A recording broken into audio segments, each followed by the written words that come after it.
Hello, on November 28, 1994, at the Columbia Correctional Institution in Portage, Wisconsin, USA.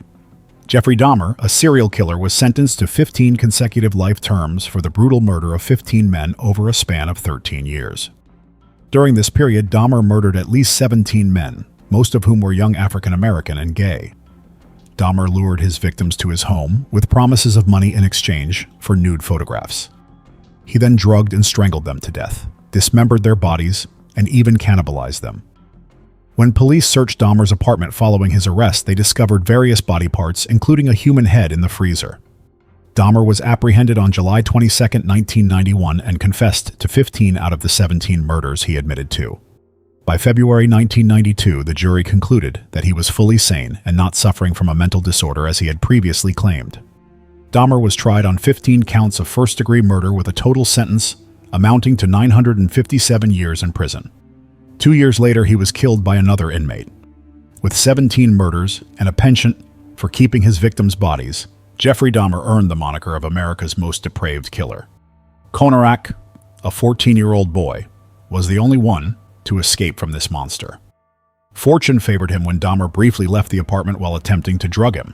Konarak seized the opportunity, running around the apartment in his underwear to find a way out. With strength, determination, and survival instinct, he managed to escape the apartment. It was around 2 a.m. when Sandra Smith spotted him and immediately called 911. Shortly thereafter, 2 police officers and medical personnel arrived at the scene. They quickly wrapped the boy in a blanket and tried to understand what the Asian boy was trying to convey. Sandra Smith and her 18-year-old cousin Nicole Childress were nearby when the Milwaukee police arrived. However, Konarak's efforts were unsuccessful.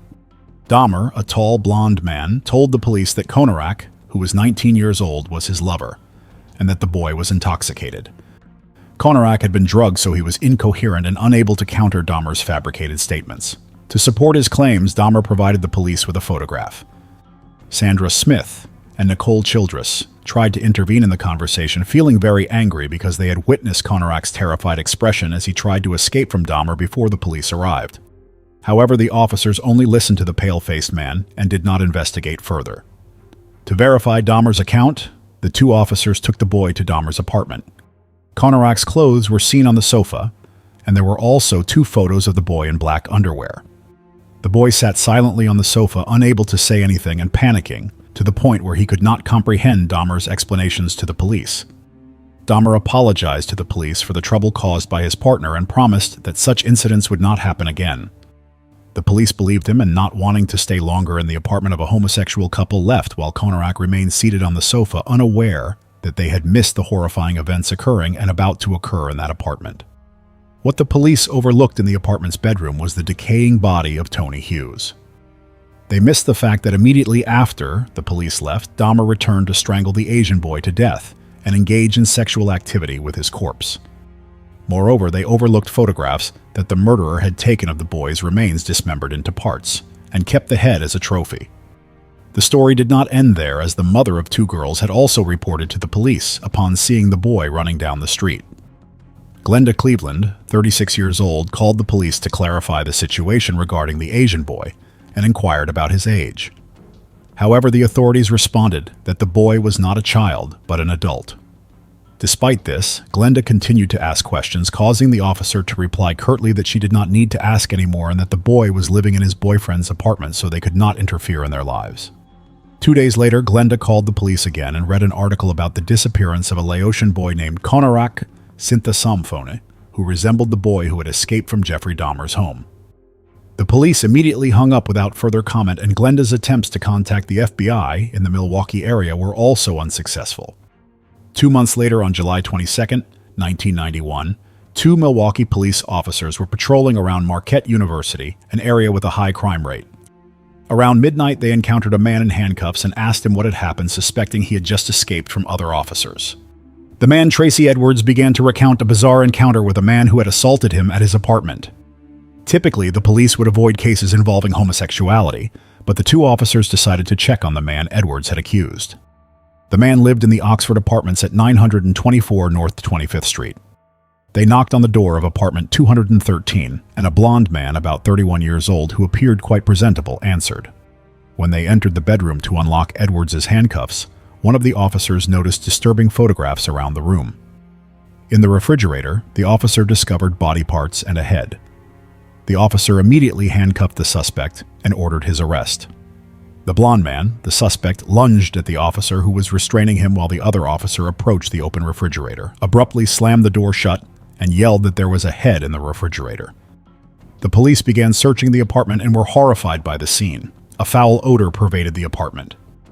In the refrigerator, they found a decaying head, and in the freezer, 3 more heads were neatly wrapped in plastic bags. The apartment also had a door connecting the bedroom to the bathroom equipped with a very sturdy lock. Anne E. Schwartz, the first reporter on the scene, recorded her observations in her notebook. She discovered that the number of victims might not be limited to what was immediately visible, as a pressure cooker at the end of the room contained several decomposing hands and genitalia. On the shelf above the pressure cooker were 2 skulls. Additionally, ethyl alcohol, anesthetics, and formaldehyde used to preserve male genitalia were found in several glass bottles. Photographs taken by Dahmer of his victims were also discovered, including one of a man's head in a sink, and another showing a victim sliced open from neck to groin with a clean cut revealing the pelvis. Other photographs depicted victims before they were killed, posed like sexual slaves. Forensic doctors analyzed the DNA samples of the missing young men and Dahmer's relatives. While investigators and the world were trying to understand what had happened in apartment 213, theories emerged, including the idea that the heads in the refrigerator and the drilled holes in them were part of Dahmer's belief that the dead could be revived through cannibalism and sexual acts with the corpses. Drinking alcohol at all times and in all places, building large graves in the house, and many other bizarre behaviors have created a disgusting portrait of Jeffrey Dahmer that goes far beyond what one can imagine about a human being. However, this was the reality for a young boy, the son of a chemist. What motives led to the strange changes that transformed a gentle boy into such a demon? After the horrific images from Dahmer's home were released, the police, forensic experts, the media, the families of the missing victims, the Dahmer family, and the entire Milwaukee community, as well as the world, made efforts to understand what had happened in apartment 213. The secrets were gradually revealed as many investigators got involved. The first person to thoroughly investigate Jeffrey Dahmer was Detective Patrick Kennedy, a large man with an imposing appearance and a wide-brimmed hat. He was the only one Dahmer told the details of his 13 years of murder. Dahmer developed a preference for killing men and having sexual relations with their bodies when he was just 14 years old, but he had suppressed this perverted inclination until he graduated from high school in June 1978. Once, when Dahmer was living with his parents in Bath, Ohio, he went with a person named Stephen Hicks, with whom he had sex and drank beer. When Hicks wanted to leave, Dahmer did not want him to, so he used a barbell to hit Hicks in the head until he died. Afterwards, Dahmer dismembered Hicks' body and put the pieces in trash bags to dispose of them in the woods behind the house. In October 1981, Dahmer was arrested for public intoxication and disturbance, but everything was under control for the next 5 years. In September 1986, he was arrested again for masturbating in front of 2 young boys and was placed on probation for a year. Dahmer then started targeting his second victim, Stephen Toomey, in a hotel room in September 1987. He did not remember how he killed him, but when Dahmer woke up, Toomey was dead and bleeding from the mouth. Dahmer did not know what to do, so he bought a large suitcase and stuffed Toomey's body inside it. He then took it down to the basement of his house and began to have sex and masturbate with the dead body. A few months later, he selected his third victim, a 14-year-old boy named Jamie Doxtator. In 1988, Dahmer continued to kill someone at a gay bar in Milwaukee. That summer, he murdered 4 more men. In May 1990, Dahmer moved to apartment 213 on North 25th Street, and his killings became even more savage. Within 15 months, Dahmer took the lives of 12 more men. Around July 1991, he was killing at a rate of about 1 person per week, including 3 African Americans, 1 Caucasian, 1 Laotian, and 1 Hispanic. Not all of his victims were gay or bisexual. His youngest victim was Conorak, 14 years old, and the oldest was 31 years old. Though uncommon in humans, cannibalism and murder of one's own species is not rare in the animal kingdom, and Dahmer was no less brutal. He claimed he ate his victims because he believed they would live on inside him. After hearing the full story, the question many ask is why Dahmer became so savage. How did he transform into a dangerous killer, a cannibal, and a mentally ill individual? There are few convincing answers, even though some books have attempted to explain the root causes such as an unhappy childhood, poor parenting, psychological trauma, and the harmful effects of alcoholism and drug addiction.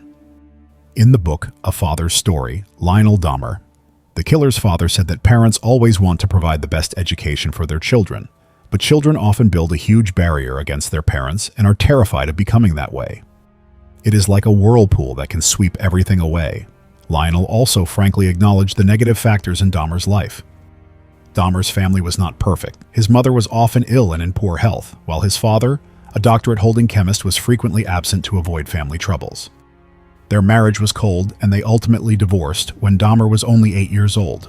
But this was not the primary cause of Dahmer's personality change. According to Mr. Lionel, the main reason Dahmer changed was due to moving to Ohio, as he felt alienated from his friends and increasingly withdrew. From ages 10 to 15, Jeffrey Dahmer began exhibiting his abnormal behaviors. He would frequently rummage through trash cans around his home to collect corpses or animal parts, and created his own personal cemetery. He even mounted a dog's head on a stake at one point. Mr. Lionel recalled that the young boy also became obsessed with sexual thoughts and fantasies. While other boys his age were focused on their studies and starting families, Dahmer had no goals, living in isolation from normal life in his own peculiar way. Inside his mind were only images of death and dismemberment. His behaviors were akin to those of a mentally ill adolescent. Jeffrey Dahmer spoke very little and was markedly reclusive, unlike his peers. From childhood to adulthood, he never disobeyed his parents, but things spiraled out of control as Dahmer's actions became more disturbing, such as cutting animals loose in the street and harassing children, the worst being his arrest for murder. Each time, Mr. Lionel would have to hire a lawyer to help, hoping his son would improve, but his simple wishes were never fulfilled. He realized the small child he had once cared for was now beyond his reach. Professor James Fox, chair of the Trauma Psychology Department at Northeastern University in Boston, affirmed that there were no warning signs that could have predicted this tragedy and that Dahmer's bizarre behaviors were inexplicable. The personality of Dahmer was destroyed when his mother left, but it is a mistake to blame the parents of the murderer. Professor Fox believes that Dahmer was a serial killer, particularly unable to control himself and dominated by bizarre thoughts. The difference is that most murderers stop after the victim's death, but in Dahmer's case, the joy only began after the victim took their last breath. Thoughts foreign to hatred have poured down on the victims, and all of Dahmer's sexual frustrations and dissatisfactions were easily found on the bodies of the victims. In the trial of Jeffrey Dahmer, security was increased to an unprecedented level in Milwaukee's history. Sniffer dogs were used to detect bombs whenever the trial was in session, and all attendees were thoroughly checked with metal detectors. In the courtroom, Dahmer was isolated by iron bars and glass. There were 100 seats, 23 reporters, 34 victims' family members, and 43 members of the public attending the trial. The key figures in the trial besides the criminal Jeffrey Dahmer were Judge Lawrence C. Graham, Junior District Attorney Michael McCann, and Defense Attorney Gerald Boyle. Lionel Dahmer also attended all the court sessions. On July 13, 1992, Dahmer rejected his lawyer's defense and pleaded guilty, which was also when he went insane. According to Don Davis, instead of defending against murder charges, lawyers only need to prove their client is insane, as only an insane person would commit such bizarre acts. However, the defense lawyer argued that Dahmer was not insane. He knew his actions were wrong, but continued to do them. The debate between the defense lawyer and the prosecutor ended with the view that Dahmer had a neurological problem. The judge took 5 hours to think and deliver the final verdict. Although mentally ill, Jeffrey Dahmer did not deserve to rest in the hospital. He had to receive a life sentence and serve 15 consecutive sentences totaling 957 years. Dahmer adjusted very well when incarcerated at the Columbia Correctional Institute in Portage, Wisconsin. Initially, he was not accepted as part of the criminal community there, as this affected his own safety, and he was constantly bullied and beaten. On July 13, 1994, he was attacked by a Cuban inmate during a prayer service. As a result of this incident, Dahmer persuaded the prison to allow him more interaction with fellow inmates and to eat and work with them. However, for some reason, Dahmer befriended two extremely dangerous criminals, Jess Anderson and Christopher Scarver. Anderson was a white man who had killed his own wife and blamed a person of color. Scarver was a mentally ill black man who believed he was the son of God and had the right to kill people. Dahmer's friendship with Scarver was indeed a disastrous combination, as most of Dahmer's victims were people of color. As predicted, on the morning of November 28, 1994, the guard left the three inmates to finish their work. 20 minutes later, the guard witnessed a horrific scene. Dahmer and Anderson had been killed by Scarver. Dahmer's head was smashed beyond recognition, while Anderson's badly injured body lay nearby. Scarver was still holding a bloody mop handle and Dahmer was beaten to death at 9/11. M. Christopher Scarver, an inmate at the Columbia Correctional Institute in Portage, Wisconsin, was assigned to clean the prison's gym along with 2 other inmates, Jess Anderson and Jeffrey Dahmer. After that, Scarver killed Dahmer by beating him to death, leaving Dahmer badly beaten and bloody on the floor. Scarver also dealt a fatal blow to Anderson.